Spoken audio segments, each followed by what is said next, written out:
Hello everyone, आज हम इस वीडियो में डिस्कस करने वाले हैं 23 अक्टूबर के करंट अफेयर्स क्विज। चैनल पे नए हैं आप लोग तो चैनल को सब्सक्राइब कर लें, वीडियो अच्छी लगी तो वीडियो को लाइक कर दें। और अक्टूबर के थर्ड वीक के भी करंट अफेयर्स जो हैं वो चैनल पे अपलोड हो गए हैं, आप लोग जा करके देख सकते हैं, डिस्क्रिप्शन बॉक्स में आपको लिंक मिल जाएगा। सो आज फर्स्ट क्वेश्चन हम देखें। So consider the following with reference to the act east policy. So Act east Policy जो है बेसिकली ये कब लॉन्च की थी? So Act east Policy India ने लॉन्च की थी 2014 में। एक्ट ईस्ट पॉलिसी कब लॉन्च हुई थी? 2014 में लॉन्च हुई थी। और ये जो है basically act east policy centred on 4 pillars. So 4 pillars कौन से हैं इसके? 4 पिलर्स की अगर हम बात करें तो एक है culture, commerce, connectivity and capacity building. So 4C कह सकते हैं हम। 4C जो है ये 4 पिलर्स हैं एक्ट ईस्ट पॉलिसी के: culture, commerce, connectivity, capacity building. So यहाँ पे स्टेटमेंट देखते हैं। The act east policy primarily focuses on military alliances. तो यहाँ पे स्टेटमेंट नंबर 1 जो है ये बिल्कुल इनकरेक्ट है। एक्ट ईस्ट पॉलिसी जो है वो प्राइमरली फोकस मिलिट्री अलायंसेस पे नहीं करता है। सो यहाँ पे स्टेटमेंट 1 जो है ये बिल्कुल इनकरेक्ट है। सेकंड स्टेटमेंट की बात करें, defence, development, diplomacy, disaster management are the 4 pillars of the act east policy. So ये स्टेटमेंट नंबर 2 भी हमारे पास इनकरेक्ट है। मैंने अभी डिस्कस किया 4C जो है ये क्या है? ये 4 पिलर्स हैं एक्ट ईस्ट पॉलिसी का। एक्ट ईस्ट पॉलिसी लॉन्च कब किया था? 2014 में लॉन्च किया था। सो यहाँ पे जो है development, defence, diplomacy, disaster management जो है ये 4 पिलर्स नहीं है। 4C जो है वो पिलर्स हैं। और ये C क्या क्या रिप्रेजेंट कर रहे हैं? Culture, commerce, connectivity and capacity building. So यहाँ पे स्टेटमेंट 2 जो होगा ये भी हमारे पास इनकरेक्ट हो जाएगा। थर्ड स्टेटमेंट की अगर हम बात करें, a major challenge in the implementation of the act east Policy is the lack of cultural exchange programmes. तो यहाँ पे कह रहे हैं कि मेजर चैलेंज जो है एक्ट ईस्ट पॉलिसी को इम्प्लीमेंट करने में वो क्या हो रही है?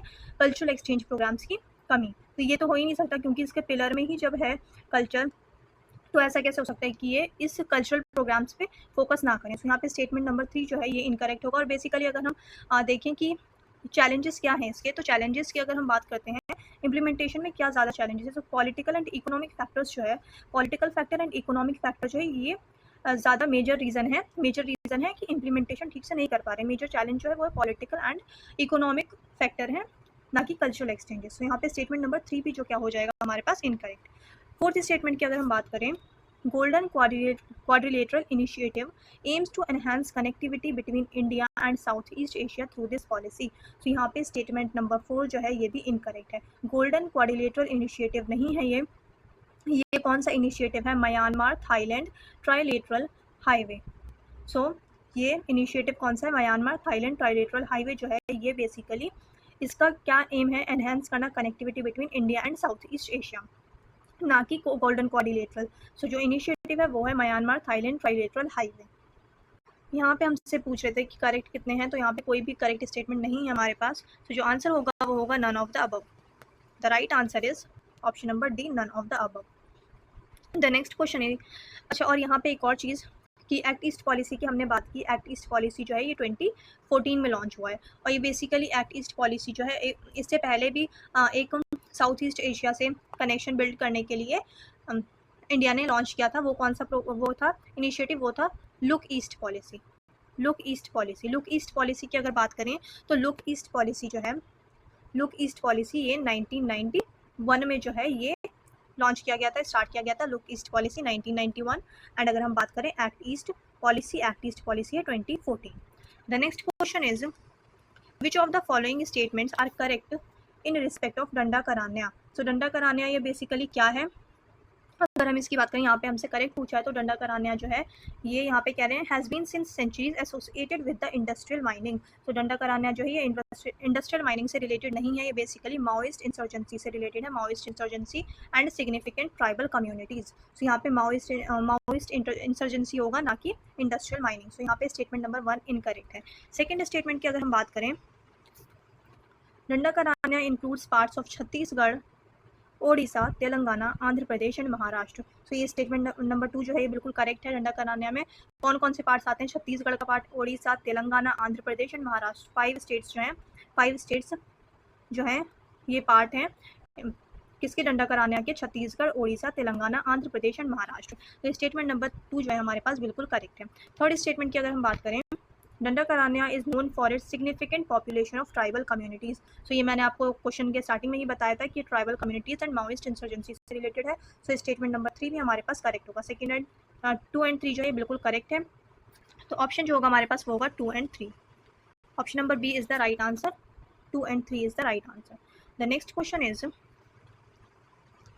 which of the following is not a valid reason for holding a by election? So by election की अगर हम बात करें, सो बाई इलेक्शन क्या होता है? बाई इलेक्शन बेसिकली एक स्पेशल इलेक्शन होता है जब इलेक्शन के अलावा सिर्फ एक सीट के लिए, 2 सीट के लिए या 3 सीट के लिए हो रहा हो। वो भी कब?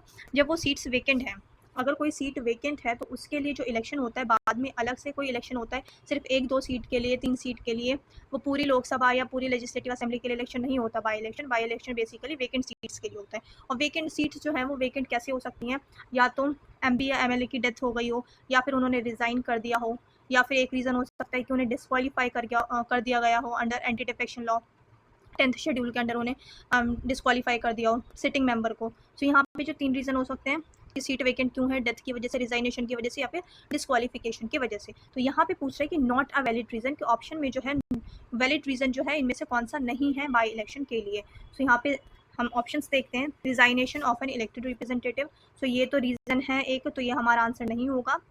Then a candidate narrowly losing an election, so ये जो है हमारे पास राइट आंसर होगा। ऑप्शन नंबर बी जो होगा ये राइट आंसर होगा कि ये कोई भी वैलिड रीज़न नहीं है कि आप इलेक्शन अगर हार गए हो कोई कैंडिडेट तो उसके लिए बाई इलेक्शन करवाया जाए। सो यहाँ पे ऑप्शन नंबर बी जो है ये हमारे पास राइट आंसर होगा, क्योंकि हमने स्टार्टिंग में ही देखा कि जो सीट वेकेंट होती है वो किसी वजह से होती है, या तो रिज़ाइन कर दिया हो, या डेथ हो गई हो, या फिर डिस्क्वालीफाई हो गया हो कोई एमपी या एमएलए, उसकी वजह से बाई इलेक्शन हुआ।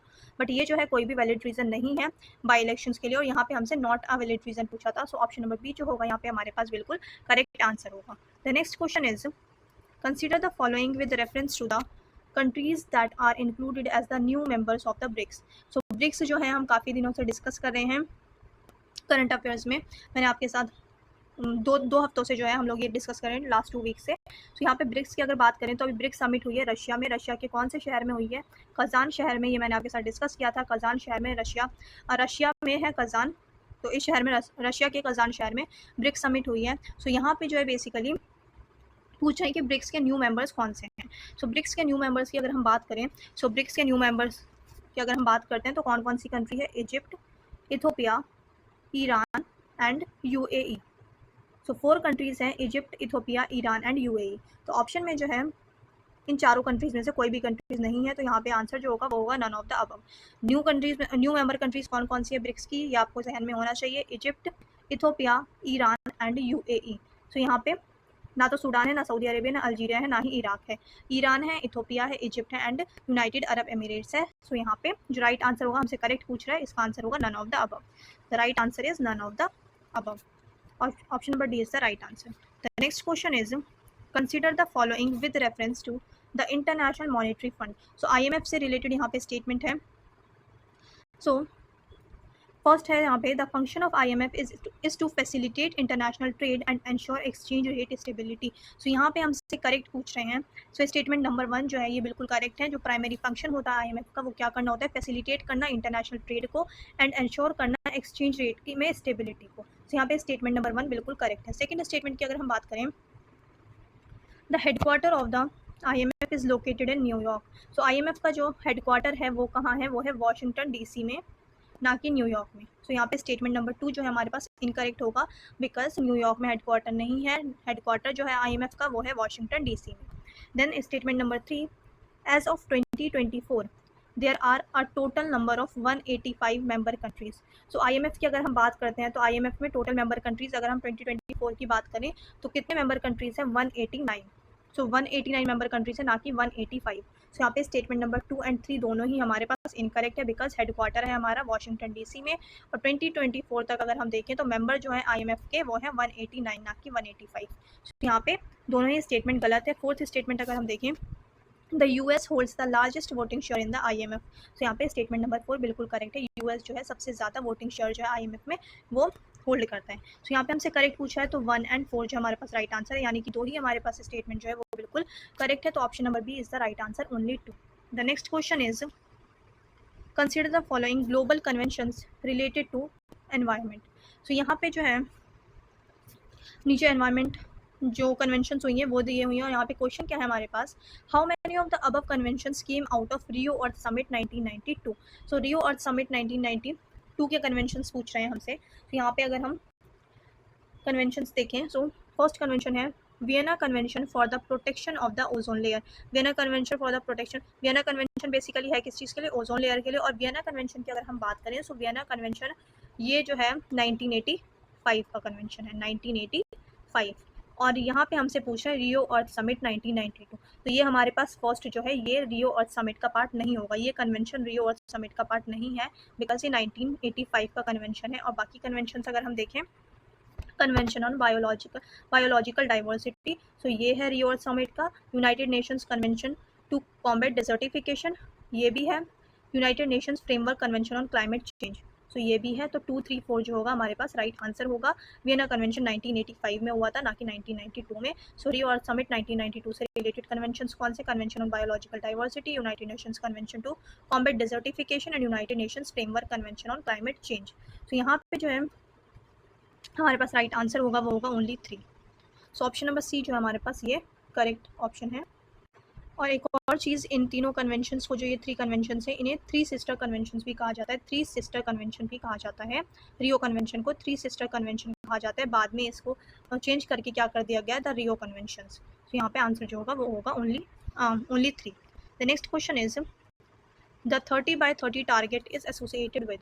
तो 30/30 टारगेट जो है ये बेसिकली किस चीज़ से एसोसिएट करता है, the right answer is convention on biological diversity. So option number B हमारे पास करेक्ट होगा, 30/30 target is associated with convention on biological diversity.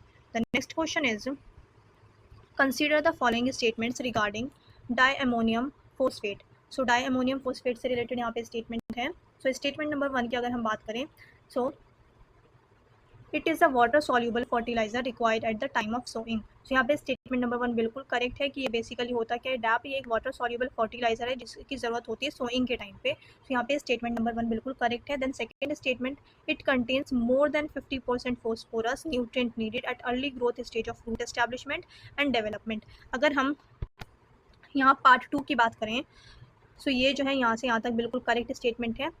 But यहाँ पे जो है 50% बोल दिया गया है कि 50% फोस्फोरस होता है, बट इट कंटेन्स 46% फोस्फोरस। यानी कि अगर यहाँ पे इट कंटेन्स लेस देन 50% होता तब ये स्टेटमेंट हमारे पास करेक्ट होती है, बट यहाँ पे कह रहे हैं कि मोर than 50% phosphorus.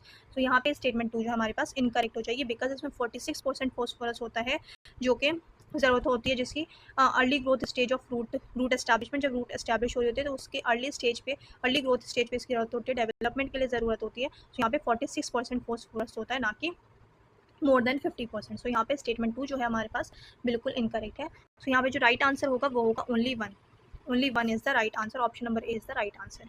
The next question is consider the following statements regarding monkey pox virus. So monkey pox virus से रिलेटेड यहाँ पे स्टेटमेंट्स हैं।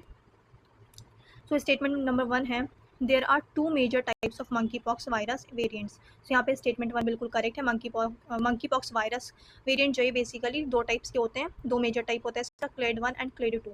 अगर हम सेकेंड स्टेटमेंट की बात करें, clade 1 caused the global outbreak that begin in 2022। So यहाँ पे क्लेड 1 नहीं होगा, क्लेड 2। क्लेड 2 जो है ये 2022 में बिगिन हुआ था, global outbreak as a global outbreak, ना कि क्लेड 1। सो क्लेड 2 टाइप जो है ये ग्लोबल आउटब्रेक हुआ था 2022 में। सो स्टेटमेंट 2 जो होगा यहाँ पे इनकरेक्ट होगा। Statement number 3, clade 1 cause more severe illness and death.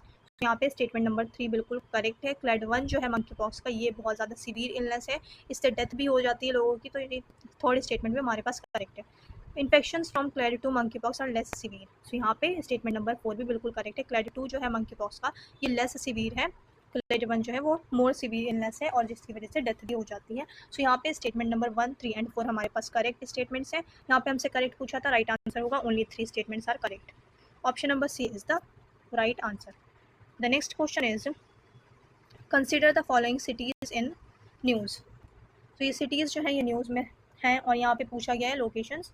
सो अगर हम बात करें काज़ान की, तो मैंने अभी डिस्कस किया था आपके साथ जब हम ब्रिक्स समिट कर रहे थे, ब्रिक्स समिट का जब क्वेश्चन हमने किया कि काज़ान जो है बेसिकली कहाँ है, रशिया में। सो ये पेयर 1 जो है ये बिल्कुल करेक्ट है। और ये न्यूज़ में किस वजह से है, काज़ान शहर, ये ब्रिक्स समिट की वजह से है, ये अभी मैंने आपके साथ डिस्कस किया था, ये ब्रिक्स समिट की वजह से। देन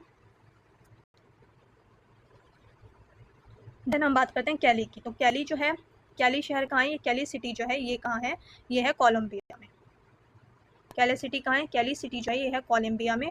और ये बेसिकली क्यों न्यूज़ में रहा है, कैली सिटी जो है न्यूज़ में क्यों था, ये कोप 16 convention on biological diversity. So convention on biological diversity की जो कोप 16 हुई है वो हुई है कैली सिटी में, कोलंबिया में। तो ये आपको ध्यान में रखना है। तो ये पेयर 2 जो होगा इनकरेक्ट होगा, ये इजराइल में नहीं है। देन स्टेटमेंट पेयर 3 जो है हमारे पास वो क्या है, बेरूत। बेरूत कहाँ है, बेरूत है लेबनान में। तो ये जो है पेयर बिल्कुल करेक्ट है, हमारे पास लेबनान में है। और ये क्यों न्यूज़ में है बेरूत शहर, ये बेसिकली हिजबुल्ला एंड इसराइल के कॉन्फ्लिक्ट की वजह से जो है न्यूज़ में है। सो यहाँ पे पेयर 1 एंड पेयर 3 जो है हमारे पास राइट आंसर होगा। करेक्टली मैच पूछ रहे हैं तो करेक्टली मैच 2 ही है हमारे पास, ऑप्शन नंबर 1 एंड 3। तो द राइट आंसर जो होगा वो होगा option number B is the right answer. I hope आप लोगों को क्वेश्चन अच्छे लगे होंगे। चैनल पर आप लोग नए हैं तो चैनल को सब्सक्राइब कर लें, वीडियो अच्छी लगी तो वीडियो को लाइक कर दें। अब मिलते हैं नेक्स्ट वीडियो में।